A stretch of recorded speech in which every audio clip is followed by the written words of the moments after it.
And then we just have a couple of quick stories from Microsoft. The first one is probably good news for privacy enthusiasts. It says Microsoft has delayed the rollout of the Windows 11 recall feature yet again. That's really it.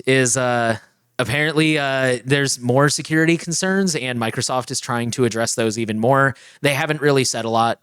I've been hearing some rumors that apparently some people are... Okay, I'm really sorry, but you guys are going to have to look this one up on your own because I have not found any like specific sources that I can point you to, but I guarantee you this shows up in like a Brave search or whatever. Apparently, there's a lot of rumors that a lot of people are reporting recall is already on their Windows 11 PC, even when they don't meet the technical requirements.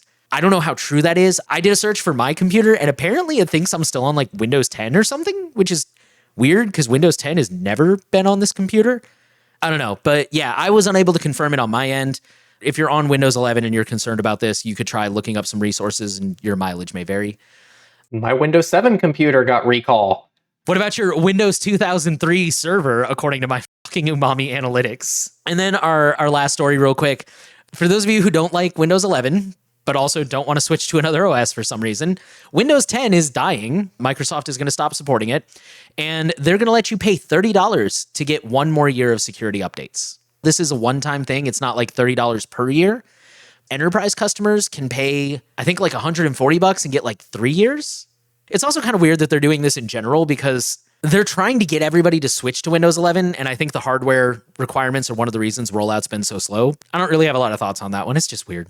I'm pretty critical of this, but some people on my forum were less critical of it. They were like, this is not a bad compromise if they are trying to support it a little bit longer for another year, but they don't want to like justify the cost of supporting it for another year.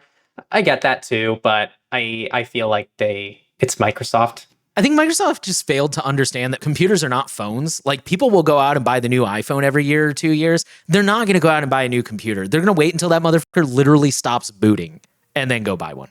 I think, honestly, my biggest issue with this by far, and I've said this so many times now on this podcast, and I'm going to say it again because it's important to highlight this. I have a perfectly functioning, semi-modern machine sitting to the left of me, which has a Skylake processor, i7. It has a GTX 1060, and I can't upgrade to Windows 11 on it through official channels.